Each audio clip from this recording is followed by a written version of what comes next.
Hello guys, welcome back to my channel.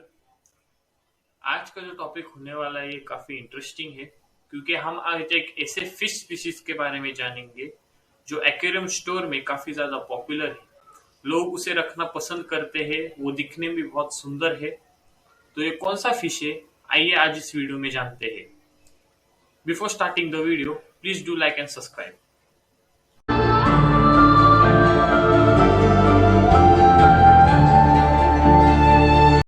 Yes, जिस fish के बारे में आज हम जानने वाले हैं उसका नाम है Siamese fighting fish, also known as betta fish और the fighter fish in India. इनका ओरिजिन थाईलैंड से है और इनकी भी काफी बहुत बड़ी बैक स्टोरी है। एज वहाँ के पीपल इनको एज अ गैम्बलिंग जैसे यूज किया करते थे। उसकी भी एक बहुत बड़ी स्टोरी जो हम आगे देखेंगे।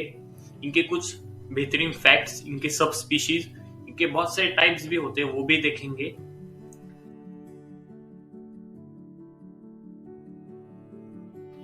बेटा फिश का ओरिजिन थाईलैंड में 150 साल पहले ही हो गया था। वहाँ के जो लोग हैं इन्होंने इनको राइस पैडी फील्ड्स से जो है पकड़ना शुरू कर दिया। वहां से इनको लाते थे एज अ पेट रखने के लिए। उन्होंने बहुत बड़े बाउल में रखा। फिर धीरे धीरे करके ये फिशेस एक दूसरे के साथ लड़ने लगे क्योंकि अकेले रहने के कारण इन फिशेस में एग्रेसिव होते। ये फिशेस काफी ज्यादा एग्रेसिव होने के कारण एक दूसरे को मारने लगे और फिर धीरे धीरे करके एज ए एंटरटेनमेंट सोर्स बनने लगा वहां के लोगों की। और उन लोगों ने फिर इसे एज अ एंटरटेनमेंट सोर्स लेके बहुत सारे बिजनेसेस शुरू किए।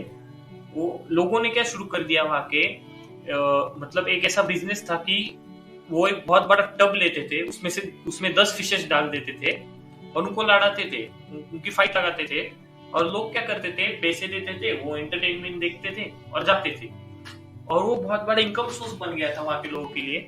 तो ये उस वहां के राजा को पता चला उस टाइम के, उसने इसके ऊपर टैक्सेस लगाना शुरू कर दिए, बहुत हेवी टैक्सेस। उसके कारण क्या हुआ, वहां के लोगों का जो है प्रॉफिट से ज्यादा लॉस होने लगा। तो उन लोगों ने क्या किया, इस सारे बिजनेस को बंद कर दिया। पर कुछ लोगों के अंदर जो उनको देखने में मजा आता था इन फाइट्स को, तो उन्होंने क्या कर दिया, इन फिशेस की इनलीगल फाइटिंग शुरू कर दी, इनलीगल वे में फाइटिंग शुरू कर दी। उस किंग को ना पता चलते हुए ये फाइटिंग शुरू हो गया। अब लोग इनलीगली इनको फाइटिंग शुरू कर दिया था। फिर धीरे धीरे करके लोगों ने इनके ऊपर बेटिंग शुरू कर दी।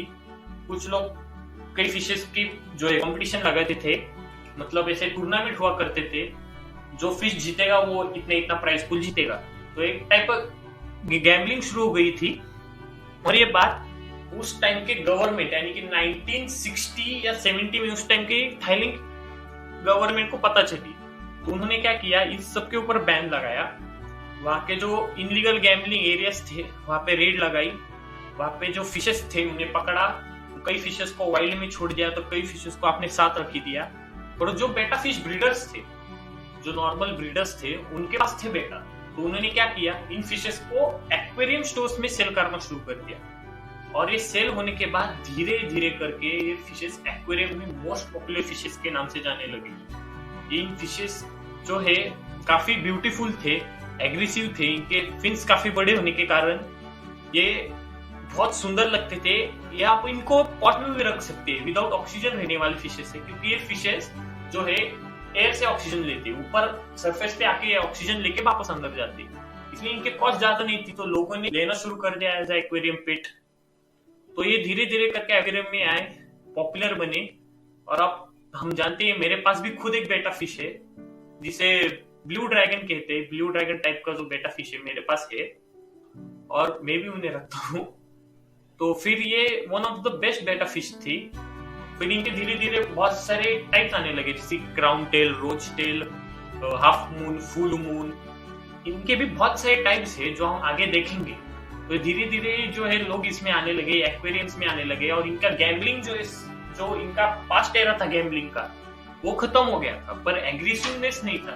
ये फिशेस अभी भी एग्रेसिव है, इनको अकेले ही रखने पड़ता है। और ये one of the best fishes है, लो कॉस्ट फिशेस है। तो आप इससे जान सकते हो। तो ये थी बेटा फिश की ओरिजिन, जो है वो थाईलैंड में कैसे ओरिजिनेट हुआ और धीरे धीरे करके एक्वेरियम्स में कैसे आए, एक्वेरियम हॉबिस्ट, एक्वेरियम जो पेट्स रखते हैं वहां पे कैसे आए। तो ये इनकी स्टोरी थी ओरिजिन की। तो अब हम इनकी जो फिश के, तो बेटा फिश में भी बहुत सारे टाइप्स है। उनमें से सबसे पहला टाइप है हाफ मून बेटा। तो इनमें कैसा होता है, जो बेटास के जो फिन्स है वो 180 डिग्री होते हैं नीचे से ऊपर तक, और जो ऊपर वाला सबसे डॉर्सल फिन होता है वो स्ट्रेट एक बहुत बड़ा मतलब 60 डिग्री एंगल बनाता है, जिसे आप इस फोटो में देख रहे हो। तो ये होते हैं हाफ मून बेटा। तो बेटास में सेकेंड टाइप आता है क्राउन टेल बेटा। तो उनमें कैसा होता है, जो इन बेटास के जो फिन्स होते हैं वो क्राउन जैसे होते हैं, यानी कि ऐसे शार्प जैसे थ्रोन जैसे होते हैं, जिसके कारण इनके क्राउन टेल कहा जाता है। और ये one of the most expensive betas में आते हैं, और ये इनकी सबसे सेकेंड सब स्पीशीज में है ये।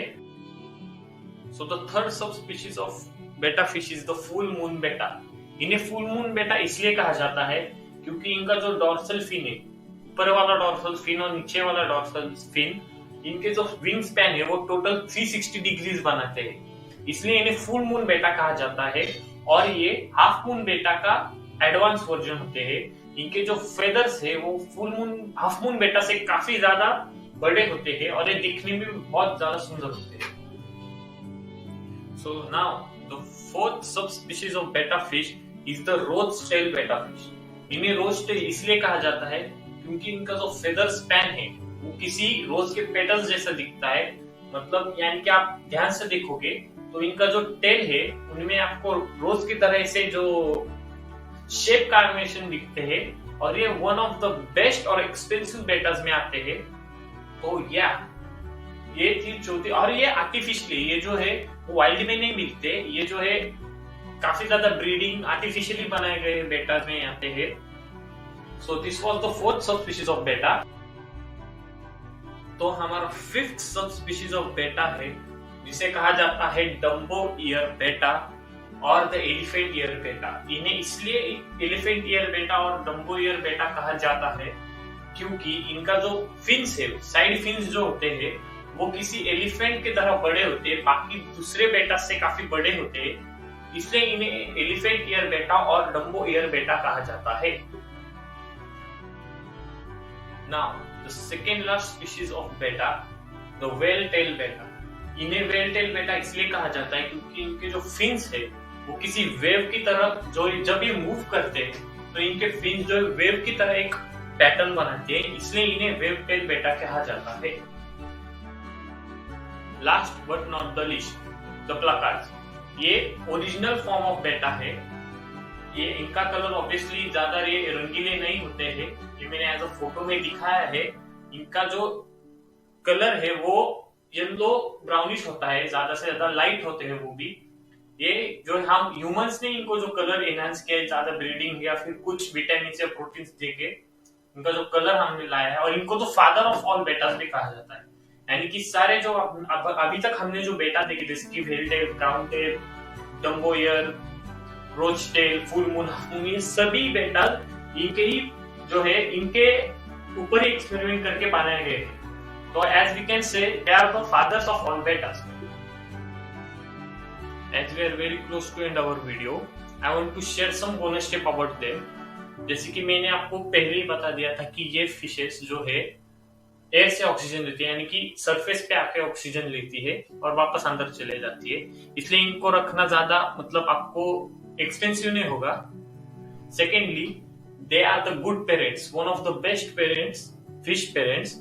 ये अपने फिश बेबीज को लगभग 2 वीक्स तक, जब तक वो फुली ग्रूम तब तक ये ग्रूम करेंगे, उनके साथ रहेंगे, उनको डिफेंड करेंगे। उसके बाद जो है इनको रिलीज कर देंगे या फिर उनको मारना चालू कर देंगे, अपने एरिया से भगाना चालू कर देंगे। But they are quite a good parents. जब फीमेल ले गए है तब फीमेल उसे गार्ड नहीं करती, मेल उस एक्स को गार्ड करते हैं, उन्हें जो है ग्रूम करते हैं, अच्छे से प्रोटेक्ट करते हैं। फिर बाद में जो है मेल का भी काम होने के बाद मेल भी उस जगह से चला जाता है। तो this were some bonus tips. और अगर आप बेटा लेना चाहते हो तो सबसे पहले आप बेटा में ये बात देखिए कि उसके फिन्स कैसे हैं, फिन्स और वो बेटा कितना एक्टिव है ये देखिए बस। और आप उसे कम से कम बाउल में रखना चाहते हो 6 इंच के प्लस बाउल में रखिए, और टैंक में रखना चाहते हो तो 1 फीट टैंक इज ओके।